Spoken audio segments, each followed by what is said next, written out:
لا يؤمن أحدكم حتى أكون أحب إليه من والده وولده والناس أجمعين کہ تم میں پکا مومن نہیں ہو سکتا کوئی شخص جب تک اس کے نزدیک میں سب سے زیادہ محبوب نہ ہو جاؤں، اس کے والدین اور اس کے گھر اور اہل و عیال میں سب سے زیادہ محبوب نہ ہو جاؤں۔ تو حضرت ام حبیبہ نے اس حدیث کا عملی نمونہ پیش کر کے دکھا دیا کہ آپ صلی اللہ علیہ وسلم کے مقابلے میں اپنے والد کو کوئی حیثیت نہیں دی۔ آج ہم ہیں آقا سے الفت کا نعرہ لگاتے ہیں، آقا سے محبت کا دم بھرتے ہیں، لیکن آپ کی سنتوں کا جنازہ نکالتے ہیں۔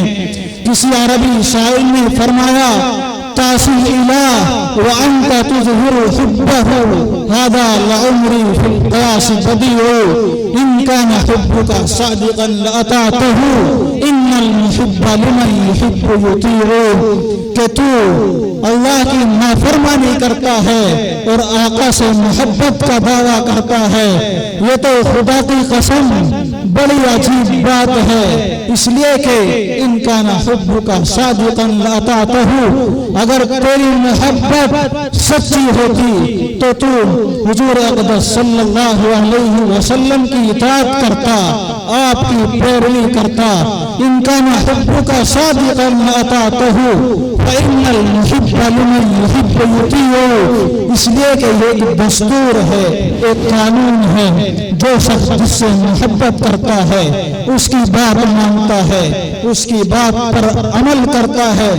آج ہمارا حال یہ ہے کہ ہمیں حضور اقدس صلی اللہ علیہ وسلم کی سنت پسند نہیں ہے، ہمارا نوجوان داڑھی کو پسند نہیں کرتا، ایک طرف آقا سے الفت کا نعرہ لگاتا ہے، دوسری طرف داڑھی کو قربان کرتا ہے، داڑھی پر اس طرح چلاتا ہے۔